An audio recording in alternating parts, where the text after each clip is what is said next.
All right, so here it is, Elena. Here's the one of a kind custom Ho-Chunk War Club butcher set. So, probably the one key feature that you see right now is this, and this is what I had revealed to you not that long ago. But this is the extra handle. And what makes it so special is that what I mentioned in the last post is that this is removable, which you can see here with this torx screw. And that means that's removable. So this will be usable.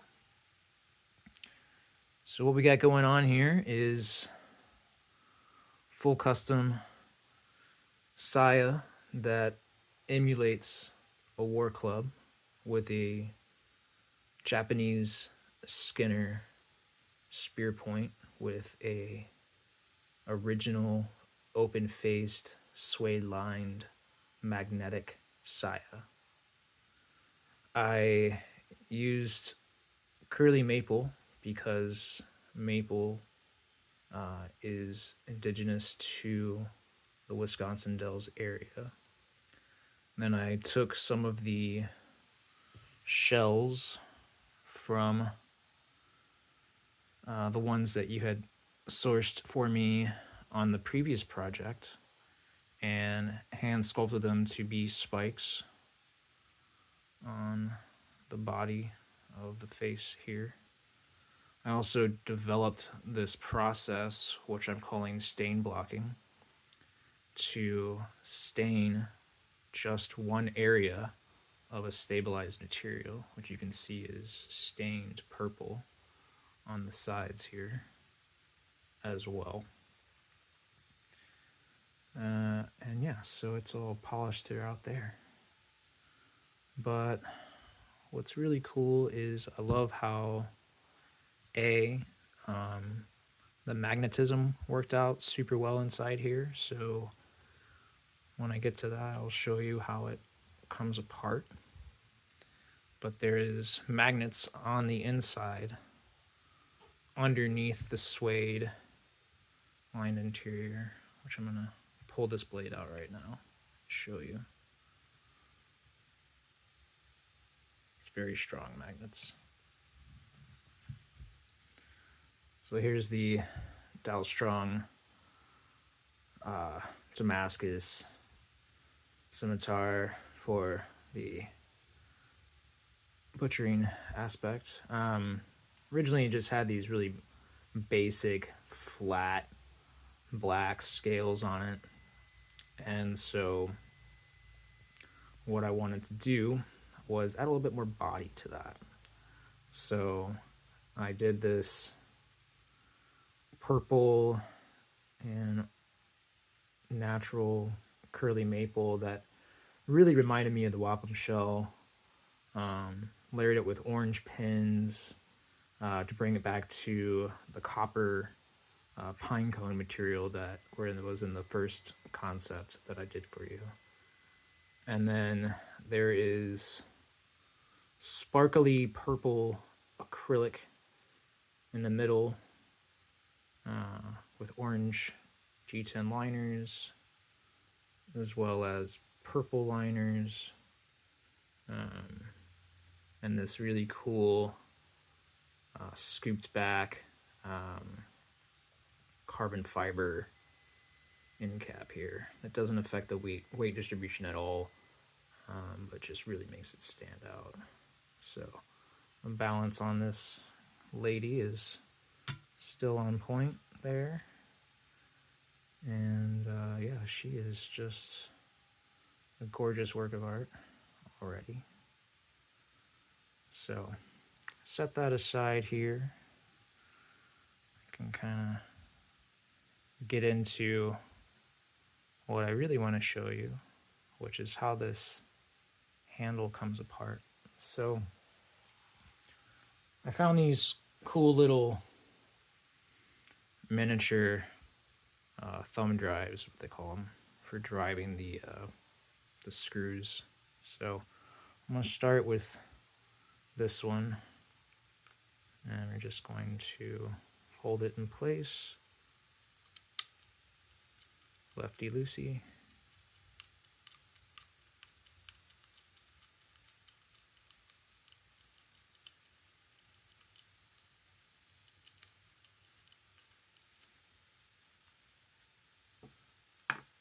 Drop that pin out there.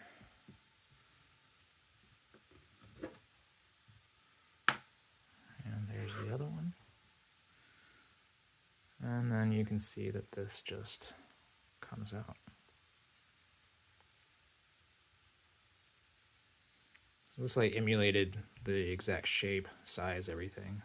It's got a purple fiberglass G10 backspace, and it's notched to fit this engineered handle. So we'll set that aside over there with these. And then for the fun one, I'm going to do the same. It's all the same hardware throughout.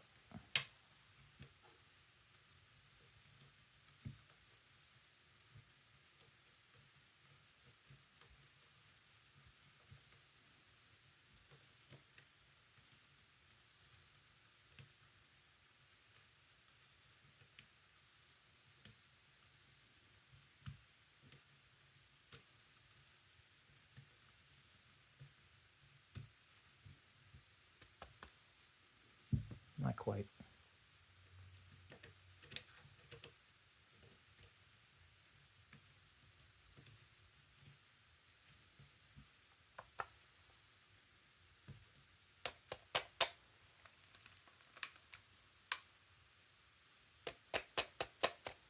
I know it's loose. Just takes a little bit of. There we go.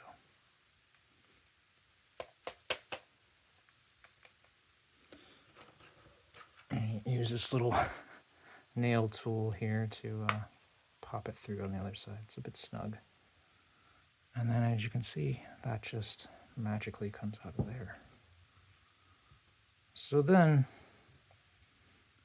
what we can do is do a little exchange. So you'll notice that the blade has been filed, and that's to fit inside the saya perfectly. But that also means that there is the opposite of this shape on the interior of this so that it fits in there perfectly too. So we're gonna slide that in there. It's a bit snug, so just be careful. And you'll just hear it just snapped right in place. And then we're gonna put the fat side in first, I believe. Oh, maybe it's the other way. Fat side on the bottom, excuse me. That just slides in there perfectly. And then add that guy right in there.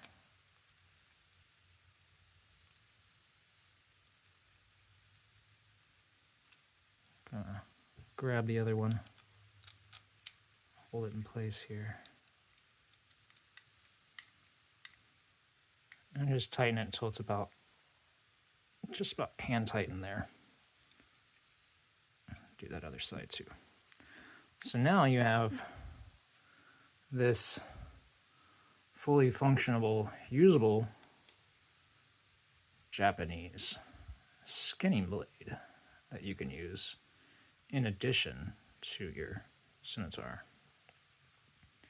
And the magnetic sheath just holds it in place.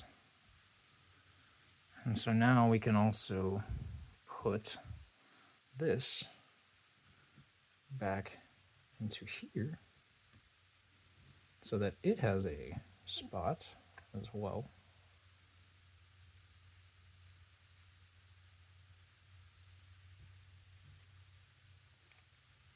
To go and still emulate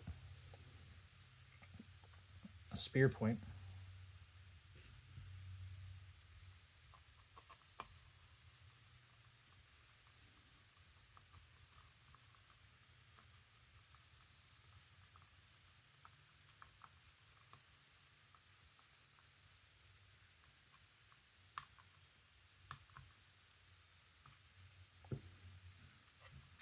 Like so.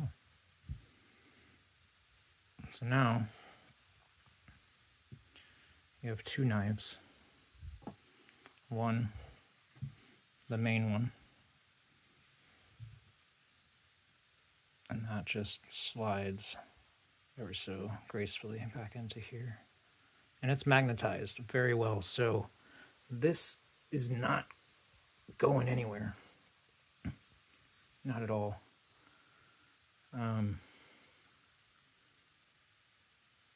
It's just gorgeous. I love this piece so much. So there's that. And what you saw is that what's actually underneath here are two magnets. And inside of here are two magnets, and underneath these shells are two more magnets.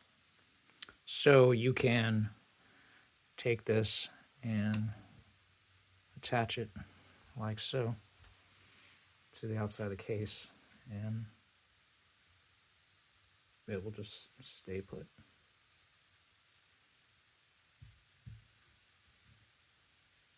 So that's what I got for you. I hope you love it. It was a beautiful work of art, and thank you so much for trusting me with your baby.